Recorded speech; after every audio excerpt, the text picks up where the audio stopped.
build mo muna yung source mo. Build, you go to the field, work on it, then pag may harvest ka na, build your house. Innovate your business. 6 reasons why you should start your business as much as possible. You apply.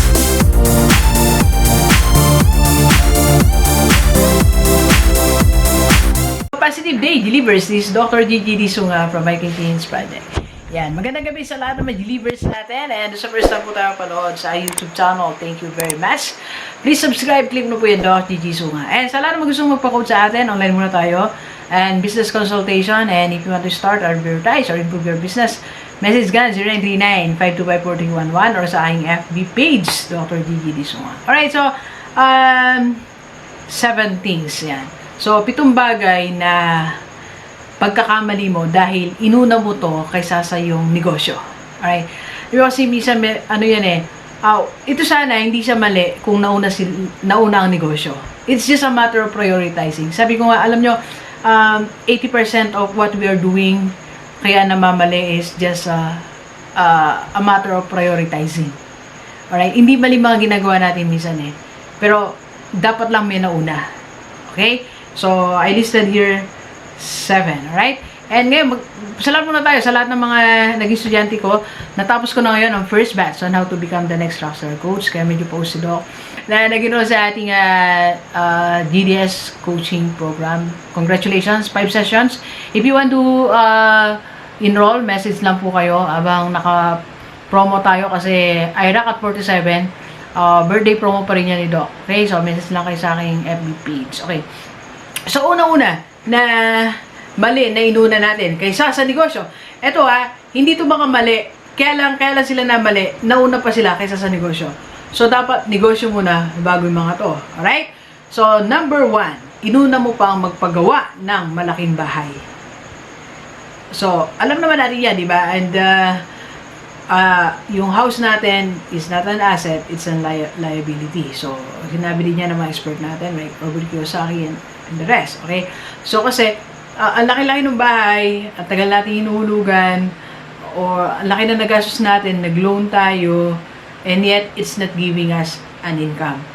At hindi pa siya nauna sa negosyo na wala tayong pandagdag ng pambayad. Kasi nga, tanda natin, kung wala tayong negosyo, kung tayo empleyado or OFW, nakafix ang ating income. Nakafix yan, tapos paggawa tayo ng malaking bahay na hindi natin inuna negosyo. Kung Doc G, kung halimbawa naman ay inipon ko naman siya, para sa akin, dapat nauna pa rin ang negosyo. Kahit inipon mo. Yun na nga may naipon ka ng pera. Sana pinang-negosyo mo na siya. Alam niyo, pag may negosyo ka, napakadaling magpagawa ng bahay. Tanong sa akin ng mga tinatanong sa akin ng mga delivers, Doc, ba't wala kang bahay? Sabi ko, ba't pa ako papagawa ng bahay? Libre naman dito kay nanay. Hindi naman. Sino na ko muna yung pag-establish ng business? Madali na madali na. Ngayon, if I want to have my house, madali na. Okay? So, unlike noon na, kung inuna ko siya, hirapan ako sa pagbabayad. Pero ngayon, madali na sa atin. Okay? So, inuna natin ang malaking bahay kaysa sa negosyo. Second, na mali natin, inuna natin ang sasakyan kaysa sa negosyo. Again, sabi ko nga po, hindi masamang magsasakyan. Sinasabi ko nga yan sa inyo lahat, di ba?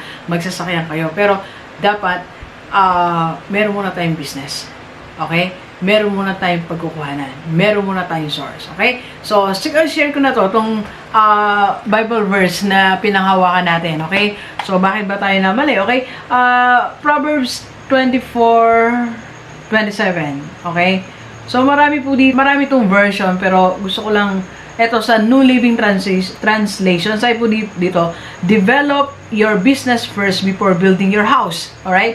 Sa ibang version naman, Proverbs 24:27, put your outdoor work in order and get your fields ready. After that, build your house. Alright? So, do your planning and prepare your fields before building your house. New Living Translation. So, marami ditong iba't ibang version.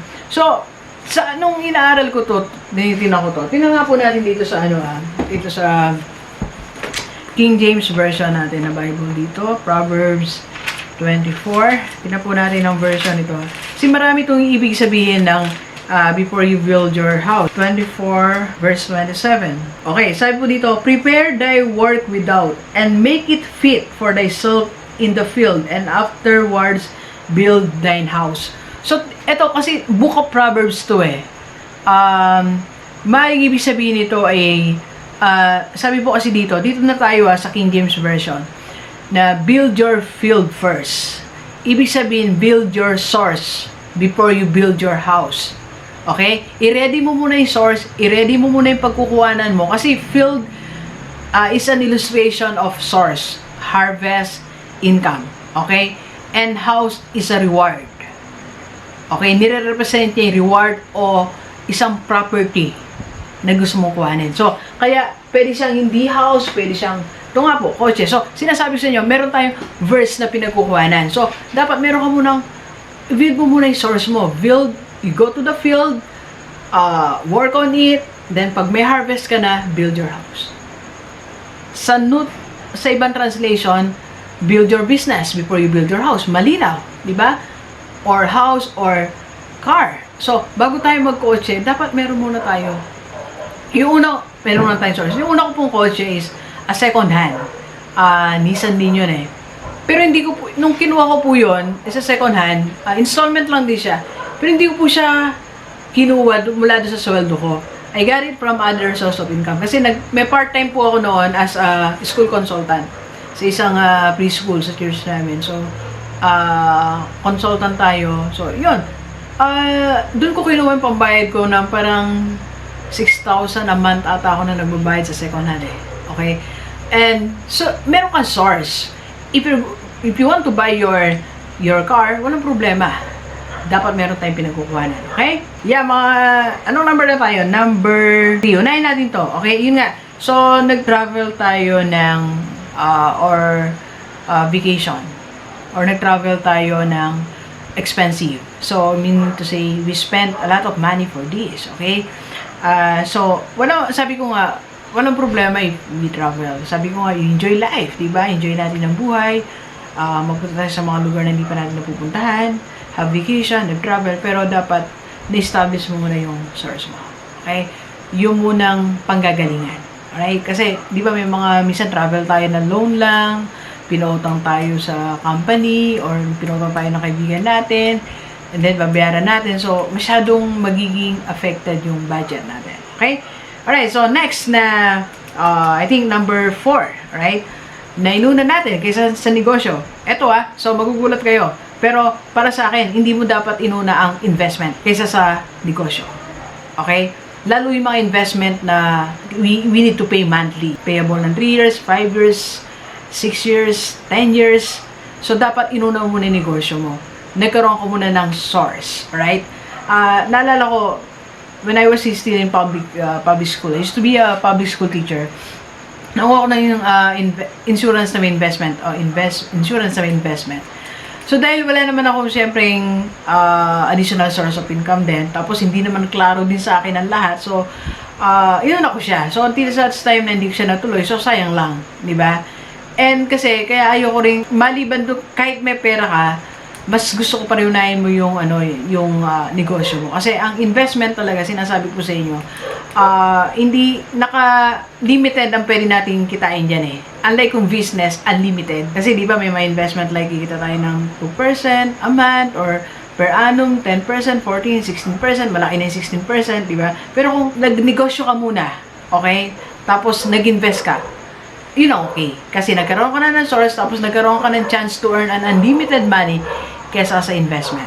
Okay? Number 5. Yeah, number 5 na hindi mo dapat inuna kaysa sa negosyo o maling inuna mo kaysa sa negosyo is yung pagkuha natin ng educational plan. So, sa mga may family. So, yeah, I know kasi sa atin kasi sa mga Filipino, very tayo priority talaga natin ng education. Kaya talagang kinukuha natin ng mga plans sa mga anak natin. Though I'm a single, so hindi ko mas naiintindihan siguro ng mga mami yun. So, kaya sorry po dito. So, hindi ko naman sinasabing mali yan. Pero, had you started first your business, mas maluwag sana sa budgeting. Di ba, kinukuha lang din natin yan sa mga sa budget monthly, ilan taong hulugan, 5 years. Diba? So, parang hindi siya mahirap. Natatapos siya pero nahirapan sa budgeting. Nagtitipid. Kaya nga sabi ko, diba, hindi na natin bisa ma-enjoy yung buhay, kaka-budget, kakatipid natin. But if we have source, kung meron tayong negosyo, so okay na okay yan, di ba? Naalala ko, yung mga kapatid kong itong tatlo, kasi ano po ako nung nasa public ako, nakikita ko sa mga office mates ko, mga co-teachers ko, kumukuha sila ng educational plan. So, siyempre, dahil bata pa ako, kung anong ginagawa nila, so I go for that. Kumuha din tayo, kinuha ko yung parang child, ano ba, title kasi nun sa GSIS. So, hindi ko naman siya natapos. Again, sabi ko sa inyo, marami rin ako sinimulan before. Mga mistakes na hindi ko natapos, investment plans na hindi ko sila natapos. Hindi ko napagtagumpayan. Because siguro, finances na rin, and dahil isa lang source ko as a public school teacher, and second, hindi ko sila masyadong naiintindihan, basta sumasama lang ako, parang something like that, okay? And number 6 na inuuna natin kaysa sa negosyo na mali is yung mga burial plan natin, di ba? May mga lote na nga tayo sa mga memorial, may gano'n na tayo So, hindi ko lang okay lang din naman yan. Sabi ko nga, you should have one investment. Kung makikita yung mga vlogs ko, dapat meron tayong may investment insurance, something like that. Kasi, mangyayari talaga yun Pero, yun again and again, dapat may source tayo. And wag naman yung mas pinaghandaan pa natin yung pagkamatay natin na yung mga gagamitin natin kaysa doon sa buhay na may enjoy natin, di ba? Alam kong darating tayo doon, but if you have your business, established business, pag nawala naman tayo, may panggastos naman tayo, di ba? May gagamitin na may family natin. So, gamitin na muna natin sa negosyo. Okay? And, eto, mga bagay, isa pa, last na bagay na masinuna natin kaysa sa negosyo is pagbili ng mga high-end na appliances, high-end na gadgets, pag-upgrade ng ating mga gamit sa bahay. So, binabayaran din natin yan. Again, monthly, something like that. So, what I'm trying to say, okay lang din naman yan, may enjoy natin. Pero kung meron kang negosyo, madali sa yung bumili. Diba? So, dati nung, ang tawag dito, nung wala pa tayong business, so, nung walan tayo, installment ng mga gamit sa bahay. So, nung nagka-business ako, so, okay lang din, sige. Pag may gusto si nanay, something like that. So, mas madali siya kasi meron kang source. So, ayun lang po yung pinupunto natin, okay? So, again, sa mga 7 bagay na to na inuna natin kaysa sa negosyo, tingin ko, mas nauna dapat ang negosyo, okay? So, doon sa mga wala pa namang ginagawa, so, hindi ka pa bumili ng malaking bahay, wala ka pang kotse, investment, educational plan, burial plan, appliances and gadgets, hindi pa nag-travel and vacation, pero gusto mong mangyari yan, so, mag-start ka ng negosyo. So, sabi sa Proverbs, establish your field, do your business first before you build your house, right? So, malinaw naman yan, isang paalala sa atin mula sa Bible, okay? So, sa lahat ng mag-delivers natin, hope, makapagbigay ng aral sa atin to.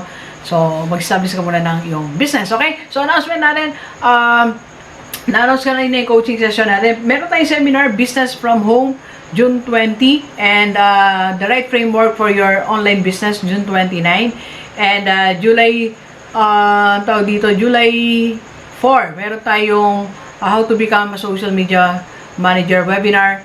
4 sessions po yan, okay? So, mag-PM lang kayo sa aking FB page, sasagutin kayo ng aking assistant, okay? Alright, so please share, and invited ko po kayong lahat, everyday, nasa FB Live tayo, 11 AM, and birthday man, Tidok.